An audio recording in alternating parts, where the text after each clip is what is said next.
Hey folks, as part of my new setup, I got this 40-gallon metal tank stand. I got this from Petco and ordered it online, and hopefully it will be a great fit for the SeaClear acrylic aquarium that I'm expecting. So let's open it up and see how hard it is to work with. So here's all the parts in the box, and handily, here's the instructions, so you can have a look at those first. They don't look too tricky, but first off, we will check the parts and make sure they're all in place. Okay, so I unpacked everything from the box.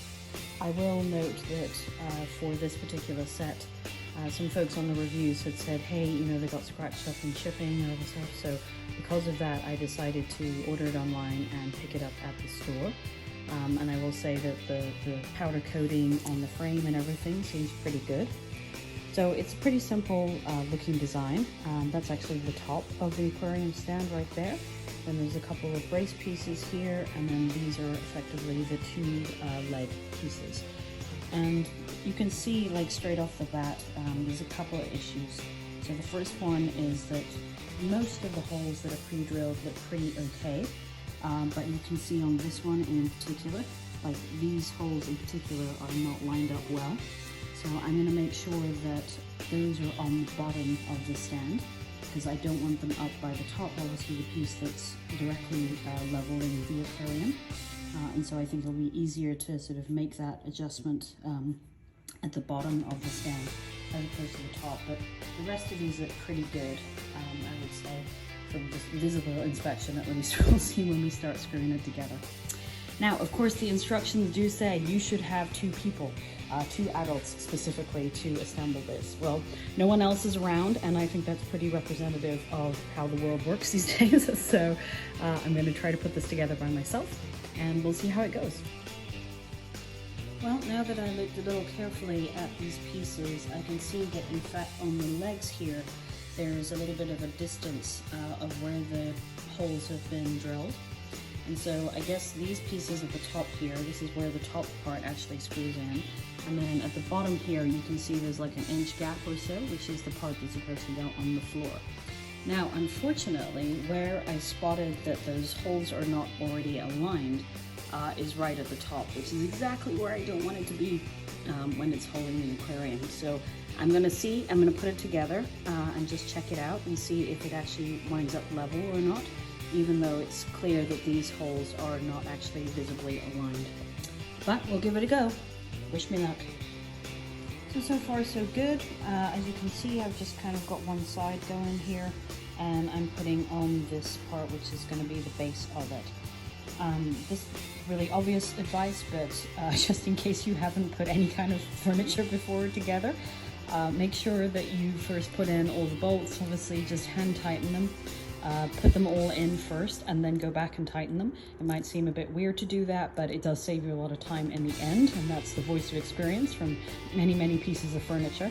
And then the same thing on the hardware, so make sure that you go ahead and preload like all the nuts onto the different bolts here, and it just makes it easier and goes faster. And it's just all of the same bolts, which makes it really simple, and just this Allen key here to put it together. I guess if you have the right size screwdriver hex attachment, you could use that, but so far the supplied Allen key is going well. So keep going, and we'll see you soon. Okay folks, as you can see, almost there.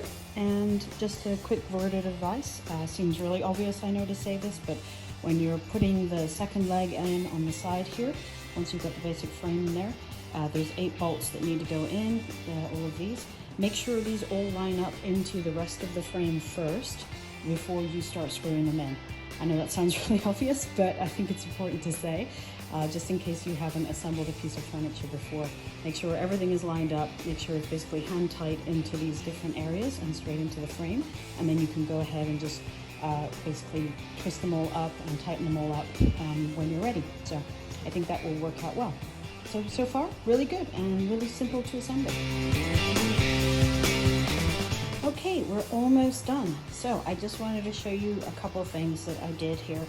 So where the screw, the pre-drilled screw holes were not aligned, so on this one it's really obvious now that you can see when they're screwed in, like you can see these two are not aligned. It's really unfortunate because they did a great job, all the others are aligned, and so it's really tricky to deal with this. But it did have an impact on how flush this was. So one of the things I did was actually just, now it looks probably as flush as it can be, but it was quite off before, just a few millimeters, probably like a couple, just like less than 1/4 of an inch, but enough that there was like a drop here. So what I did was, because I hadn't tightened all the screws, which is the important piece here, I gave it a few whacks with a rubber mallet, and it actually helped it to become a little bit more flush on this side as well. This is going to be the top, of course. You want this to be as flush as possible right on the top. You don't want any stress points around where your aquarium is being held, particularly if you have a rimless tank or a tank that is acrylic or anything else. So you don't want any stress points here at all. So your goal is to make this as level as possible. And for that, I will be putting on the leveling feet. This is one of the great things about this stand, is that it came with these feet that you put on, and you just screw these in, and then of course they are adjustable. So that's a great thing, so you can make sure that it's as level as possible on your surface where you're going to put your stand. So I'm going to put these on and then we'll have a look. So here is the completed stand. I put on those adjustable feet, and then when I put the stand in its final position, I'm going to adjust them to make sure that the stand is as level as it possibly can be. Now I will say that folks have definitely done some modifications to this stand as well. So for example, in that middle section there, maybe you want to add a shelf. You could easily do that. And then I'm actually going to put a top on top of this because I have an acrylic tank that's going on it that doesn't have a rim. And so I want something which is very straight and level going across the top. So you could use things like birch plywood. I'm actually going to use a piece of pine that I'm going to stain to match a little bit more, so it looks a little less industrial as well from a stand perspective, and provides a very solid surface for the aquarium to be. But you could use it totally just like this as well. Now on the from the manufacturer there, one of the things they did include was these 4 little rubber pieces. So this is like a EVA, like a foam. And so you're supposed to put one on each of these corners here. They're just these little round dots here. And that's also there to help you sort of level the aquarium and to keep pressure points off as well. But because I'm going to be putting a top on this, I'm not going to put those on at this point. But if you were finished at this point, you should put those on and then move the stand to its final position and make sure that it's level. So hopefully this has been helpful, folks. Thanks so much.